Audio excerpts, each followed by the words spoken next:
नमस्कार साथियों, स्वागत है आप सभी का अंकित इंस्पायर्स इंडिया पर। मैं हूं अंकित अवस्थी और आप हैं मेरे साथ में हाल ही में अमेरिका और ईरान के बीच हुए तमाम प्रकार के डेवलपमेंट्स पर चर्चा करने के लिए। असल मायने में अमेरिका और ईरान को लेकर के लगातार अपडेट्स तो आ रहे हैं, लेकिन उन अपडेट्स में जो सबसे ज्यादा बड़ा अपडेट है जो हर कोई सुनना चाह रहा है वो ये, या तो अमेरिका ये बोल दे कि मैंने सेना पीछे हटा ली यानी कि अब युद्ध नहीं होगा, या फिर दूसरा, अगर युद्ध करना ही है तो शुरू करो और उसके बाद में जो फाइनल होगा वो दुनिया को बता दो। इतना खींचते हुए क्यों चले जा रहे हो? ट्रंप और खैमनेई दोनों अपनी तरफ से शक्ति प्रदर्शन कर रहे हैं। ट्रंप अपनी तरफ से पहले ही जहाजों को भेज चुके हैं स्ट्रेट ऑफ हॉर्मुज में, और ईरान ने कल यानी 16 तारीख, कल नहीं 16 तारीख को अपनी तरफ से स्ट्रेट हॉर्मुज पर ध्यान रखते हुए एक ऑपरेशन लॉन्च कर दिया कि भैया होगा तो देखा जाएगा, अगर हमारे साथ युद्ध हो गया तो हम क्या करेंगे। इन्होंने अपनी स्थिति को मजबूत करते हुए पहले ही अपने जहाज भेज दिए कि जाओ भैया, खेलो कूदो और टारगेट करो दुश्मन को, कैसे कर सकते हैं सारा रिहर्सल कर लो। शक्ति परीक्षण दोनों तरफ से भरपूर चल रहा है और इस भरपूर शक्ति परीक्षण में अमेरिका अपनी तरफ से बार बार वार्ता पर जोर दे रहा है। लेकिन सीएनएन में छपी खबर को अगर ध्यान से देखा जाए तो तर्क यह निकल कर आता है कि इस हफ्ते के अंत तक अमेरिका ईरान पर हमला कर सकता है। हालांकि यह हमला आज होगा कल होगा ऐसा करते हुए महीने से 2 महीने हो गए। ये वही वेनेजुएला वाला हाल है कि 2 महीने से तैयारियां चल रही थी, एक दिन गए और ये लोग उठाकर ले आए। फिलहाल के लिए कुछ वैसा ही चल रहा है, लेकिन मिडिल ईस्ट के जानकारों का कहना है कि इस पूरी कहानी में इजराइल टांग लगाकर बैठा है। अमेरिका को वो वार्ता सफल नहीं करने दे रहा है। मिडिल ईस्ट के तमाम देशों में इजराइल का से ये है कि एक बार ईरान का कुछ कर ही दो। 40,000 अमेरिकी सैनिक जो हैं वो ईरान के अराउंड अमेरिका द्वारा तैनात किए जा चुके हैं। ऐसे में यूएस की मिलिट्री पूरी तरह तैयार है। यह सीएनएन की आज की ही खबर है। इस वीकेंड पर यह हमला हो सकता है। अब आप पूछेंगे ये कहां से बात निकल कर आई?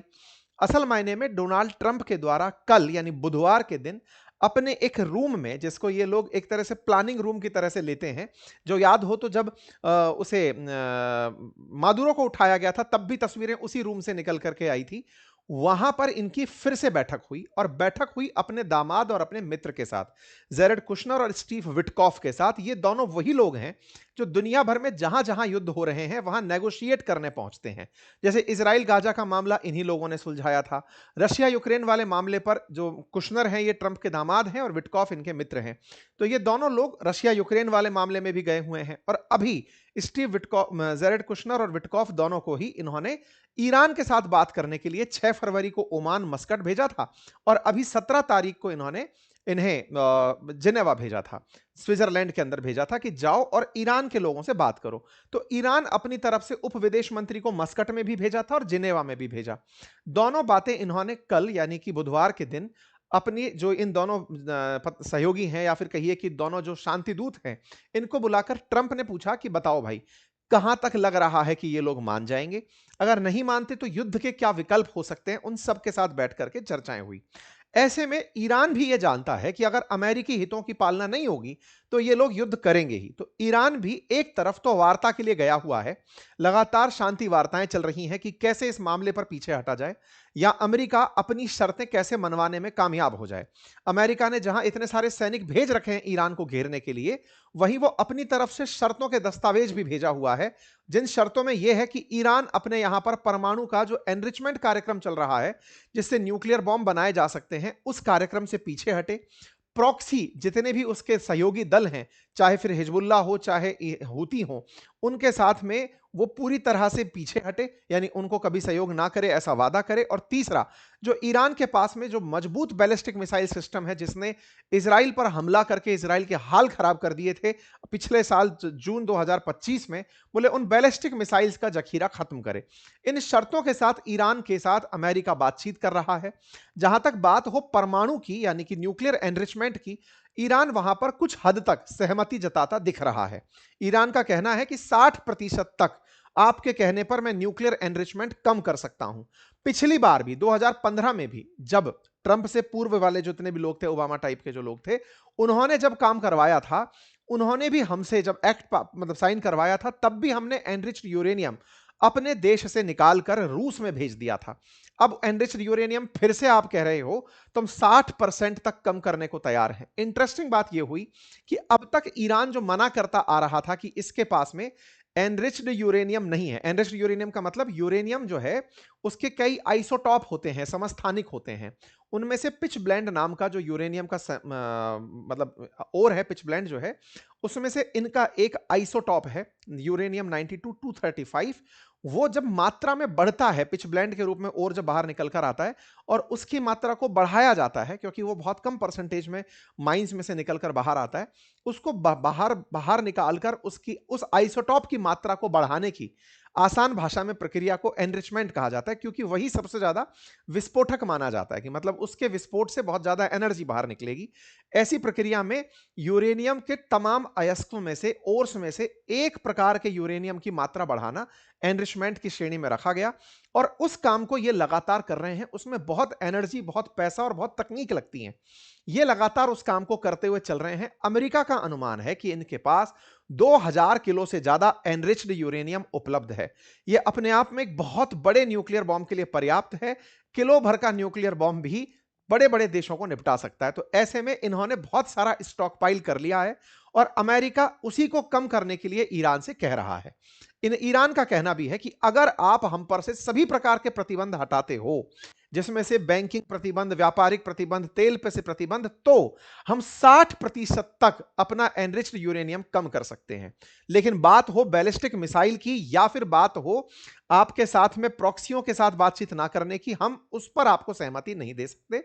कारण यह है क्योंकि हम फिर एक देश बचेंगे ही नहीं, फिर आप हमें कभी भी मार के चले जाएंगे। इन सारी बातों को सिलसिलेवार तरीके से एक बार मैं आपके सामने रख देता हूं।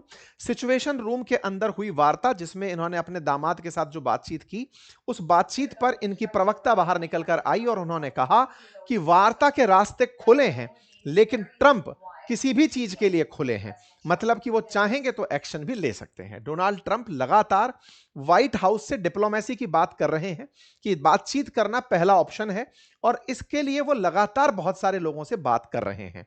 ऐसे में बड़ा सवाल यह बनता है कि ट्रंप जो इतना एग्रेसिव रवैया दिखा रहे थे, अचानक इतना पीछे क्यों हट रहे हैं? जब पूरा माहौल बना ही चुके, मिडिल ईस्ट वाले लोग इनसे मिलके जा ही चुके, मिडिल ईस्ट का कारण भी समझ में आ गया, इजराइल इनको कह ही रहा है, ट्रंप के रवैये में इतनी नरमी क्यों आ गई है? कहां ऐसा है जिसको लेकर ये बार बार कैलकुलेट कर रहे हैं? बार बार सिचुएशन रूम में बैठकर चर्चाएं क्यों हो रही हैं? कौन सा रिस्क है जो ये नहीं लेना चाहते? तो इसके पीछे का कारण है साथियों, मिड टर्म इलेक्शन। जैसे 2024 में इनके यहां इलेक्शन हुए थे, तो 2022 में मिड टर्म इलेक्शन हुए थे। ऐसे ही मिड टर्म इलेक्शन इनके फिर से होने जा रहे हैं नवंबर 2026 में या इस साल के अंत में।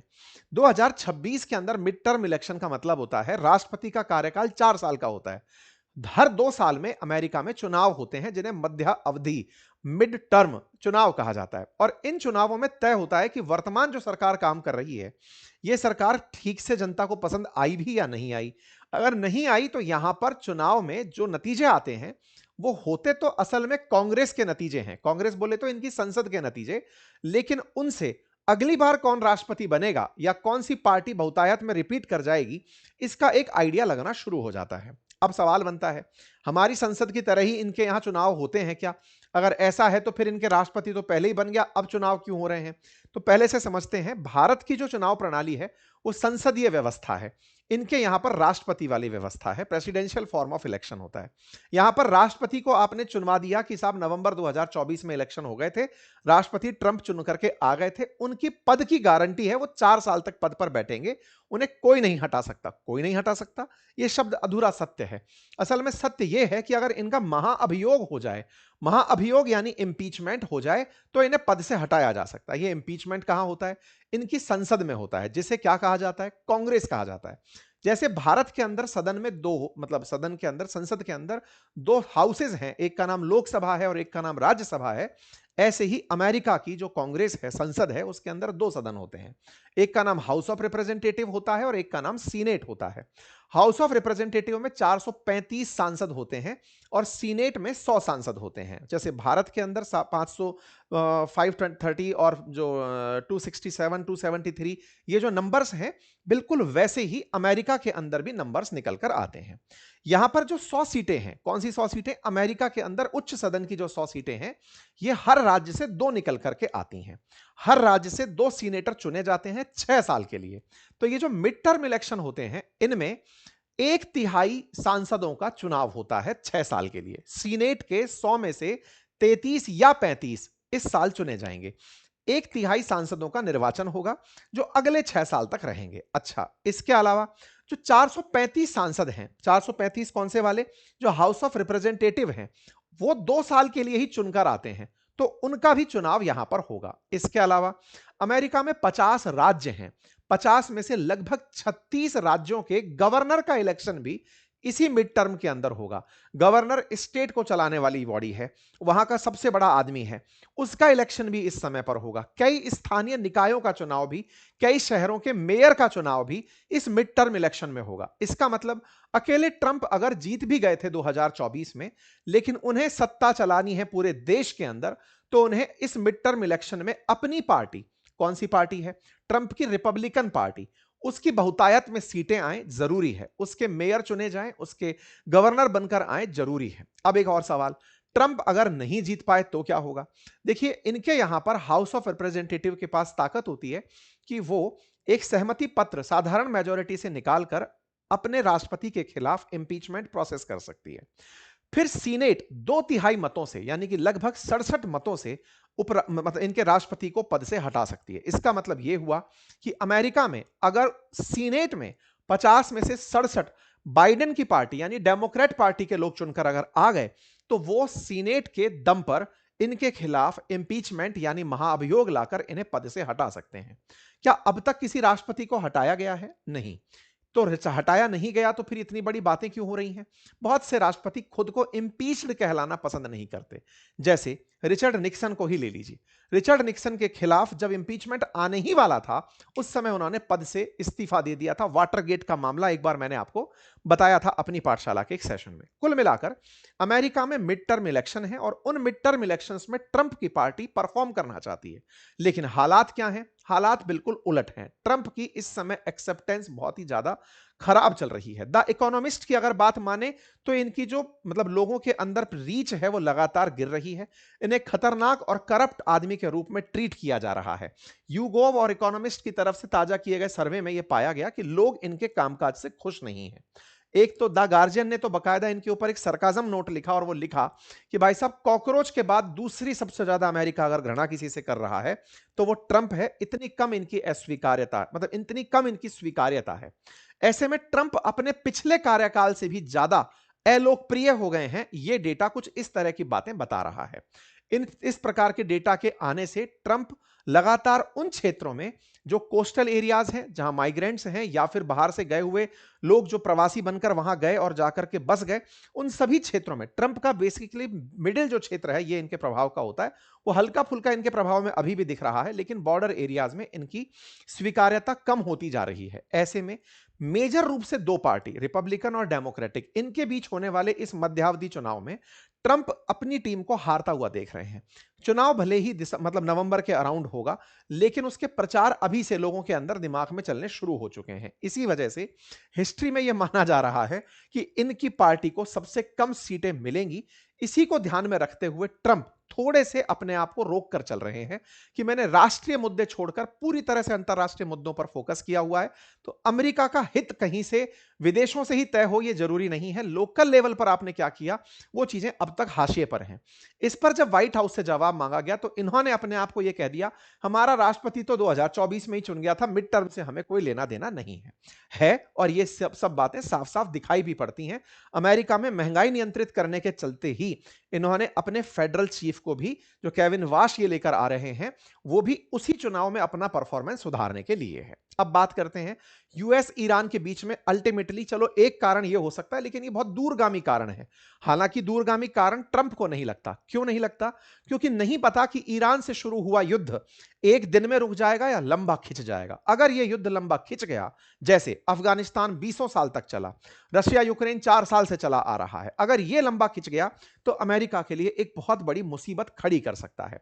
वो खड़ी हुई मुसीबत पर ही रात दिन चर्चाएं चल रही हैं।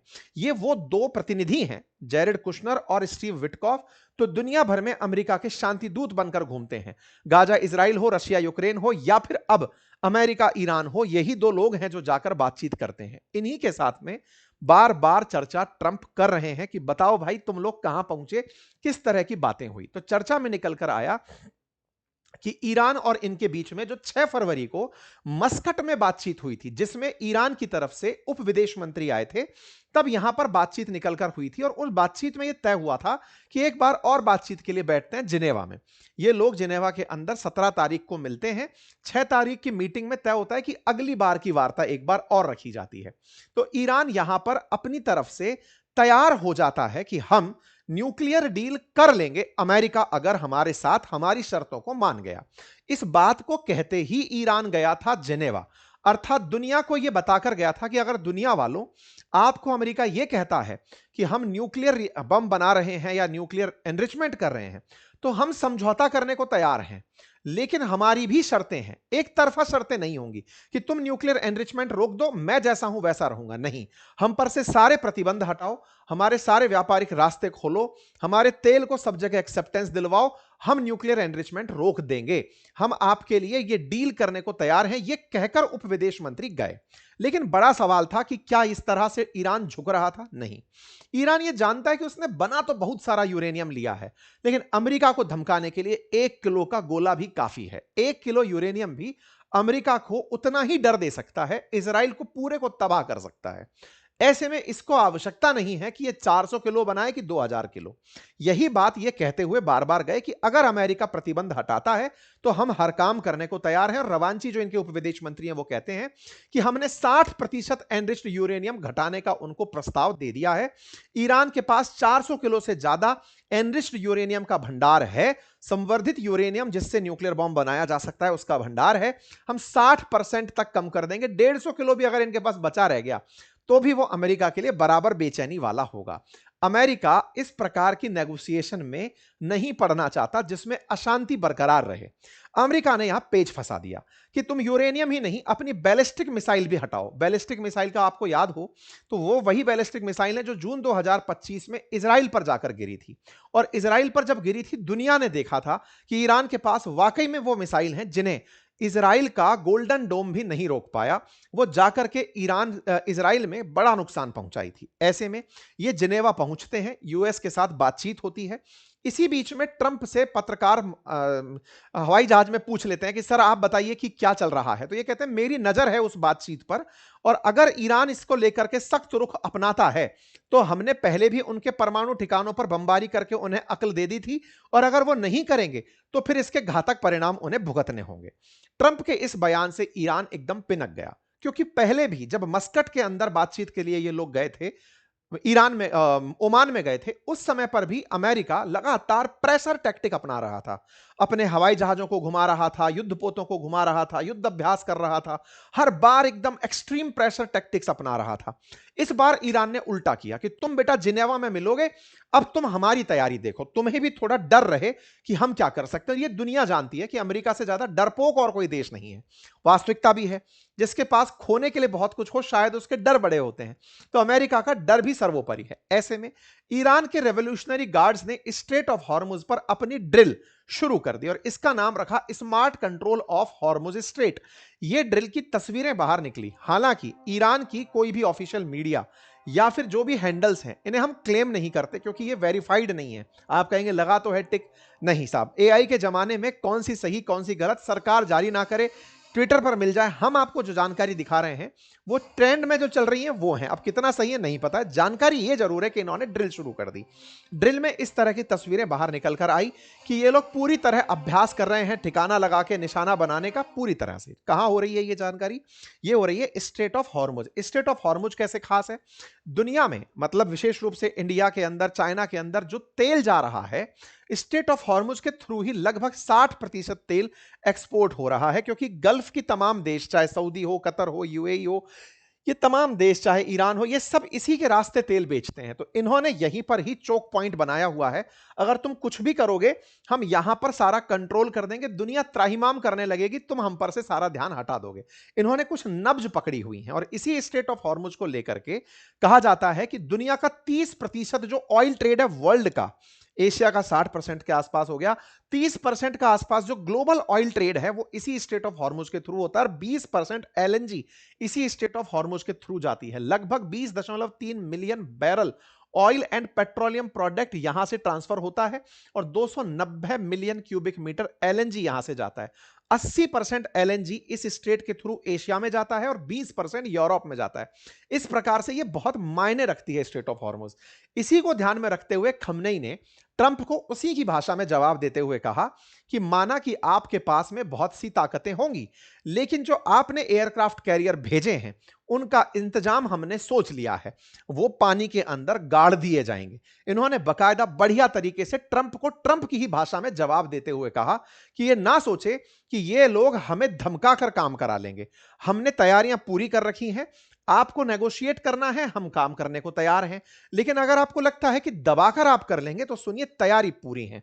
इन्होंने बकायदा अपनी तरफ से स्टैंड लिखते हुए कहा कि we sent beautiful aircraft carrier towards Iran, ऐसा ट्रंप कहते हैं, तो इमाम खमनेई कहते हैं कि we have prepared beautiful weapon to drown them, हमने डुबोने के लिए बढ़िया वेपन तैयार कर लिए हैं। और भाई साहब, इस तरह के पोस्टर वॉर शुरू हो जाते हैं जिसमें खमनेई इनके जहाज को लठ से लेकर नीचे डुबोते हुए दिखाई दे रहे हैं कि लो साहब, हमारी एक मिसाइल आएगी और तुम्हारा जहाज डूब जाएगा। इस तरह की इमेज सोशल मीडिया पर भर भर के आना शुरू हो जाती है कि बेटा, तुमको लगता है कि तुमने एयरक्राफ्ट कैरियर भेज दिया है तो हमने उसको डुबाने का इंतजाम पूरा कर लिया है। वीडियो जारी होते हैं जिसमें दिखाया जाता है, अब एआई का जमाना है तो ऐसे में बताया जाता है कि फ्यूचर कैसा होगा। बोले तुम्हारे सारे जहाज ऐसे आग लग रही होगी उनमें, अमेरिका वालों गलती से भी कुछ सोच मत लेना। और रही बात बैलिस्टिक मिसाइल बंद करने की, तो सुनो, हम तुम्हें गिफ्ट कर रहे हैं। हाइफा में और इजराइल के तेल अवीव में अगर तुमने कुछ भी करने का प्रयास किया तो हमारी मिसाइलें वही जाकर गिरेंगी, तुम्हें भेंट करेंगे, मतलब तुम पर गोला मारेंगे। कुल मिलाकर इन्होंने इजराइल को पुराने दिनों की याद दिलाई कि इजराइल, अगर तुम चाहते हो हमारे बीच डील ना हो तो तैयार रहो कि ये मिसाइलें जिन्हें तुम समझौते में हमसे रखवाने की बात करते हो, हम उन्हें इस अंदाज में भेजेंगे कि तुम्हारे शहरों को नेस्तनाबूद कर देंगे, इजराइल के ऊपर बहुत बड़ा कहर बनकर बरपेंगे। कुछ इस प्रकार से इन्होंने अपनी तरफ से सारी धमकियां इजराइल को भेज दी। कहा कि इजराइल वालों, तुम्हारे शहरों पर बम की बरसात होगी अगर ईरान के साथ अमेरिका ने कुछ भी करने का प्रयास किया। माहौल विकट होगा, संकट होगा, और तुम जो अपने घाव छुपाते रहे कि हम पर मिसाइलों का हमला नहीं हुआ, भूल जाओ, हम तुम पर गहरा असर डालेंगे। जो ट्रंप बार बार बोलते हैं कि मैंने अपने बॉम्ब भेजने के लिए हवाई जहाज भेजे हैं, ये जो अनाउंसमेंट करते हैं इनके जहाज वहां से पिट कर आएंगे, ये सारी बातें इन्होंने कह दी। कुल मिलाकर के ये सब लोग मिलते हैं, बयानबाजी जोरों पर है, दोनों एक दूसरे पर शक्ति प्रदर्शन कर रहे हैं। अमेरिका जिस तरह के बयान से ईरान पर प्रेशर बनाने का प्रयास कर रहा है, वही टेक्निक ईरान ने इस बार अमेरिका पर लागू कर दी और उसी तरह का अंदाज सौंप दिया कि अगर आपको लगता है कि आप सोशल मीडिया के ऊपर दबाव फैला सकते हो, लो, हम भी आपके ऊपर बढ़िया प्रेशर टैक्टिक खेलते हैं। तो भैया, जबरदस्त जंग चल रही है सोशल मीडिया पर फिलहाल के लिए। लेकिन हां, सीएनएन का अगर दावा सही माना जाए तो अमेरिका में लगातार ट्रंप बैठकर बातचीत इस बात पर कर रहे हैं कि ये जो सेकंड लेवल की जो वार्ता है जो अभी हुई जिनेवा में, अगर ये नहीं बैठी तो क्या करेंगे, इसको लेकर के अभी भी लगातार बातचीत ट्रंप कर रहे हैं। कुल मिलाकर के कूटनीति अपनी जगह काम कर रही है, शक्ति प्रदर्शन अपनी जगह। चर्चा है कि यूएस का जो अब्राहम लिंकन है, जो लगातार इस पानी में सक्रिय है, वो डटा हुआ है और यूएस अपनी तरफ से इन ईरानियन लीडर्स के साथ बातचीत करने में तमाम प्रयास कर रहा है। ईरान अपने न्यूक्लियर साइट्स जो पहले बिगड़ गई थी, जिन पर अमेरिकी हमले हुए थे, ईरान उन्हें फिर से रिफर्बिश कर रहा है, ऐसी सैटेलाइट इमेजेस निकलकर आ रही हैं। इस बीच में रशिया के फॉरेन मिनिस्टर ने, सर्गेई लेवरोव ने, अपनी तरफ से कहा कि अगर कुछ भी ईरान पर होता है तो उसके एडवर्स कंसिक्वेंसेस होंगे, उसके बहुत घातक परिणाम होंगे। ऐसा रूस का बयान लग रहा है कि कुछ मायने योग्य होगा। बाकी रूस क्या करेगा ये रूस जानता है और ईरान उसके साथ जुड़ करके। आप लोग इस विषय पर क्या सोचते हैं, अपनी राय जरूर कमेंट बॉक्स में दें। चैनल पर नए हैं तो सब्सक्राइब करें, क्योंकि लंबे समय से इंतजार इसके अपडेट का चल रहा है। 2 बड़ी वार्ता इंटरनेशनल हो चुकी थी, तो हमें लगा कि आप तक ये जानकारी पहुंचाई जाए। फिलहाल के लिए इतना ही, अपना ख्याल रखें, चैनल को सब्सक्राइब कर लें। बहुत बहुत धन्यवाद।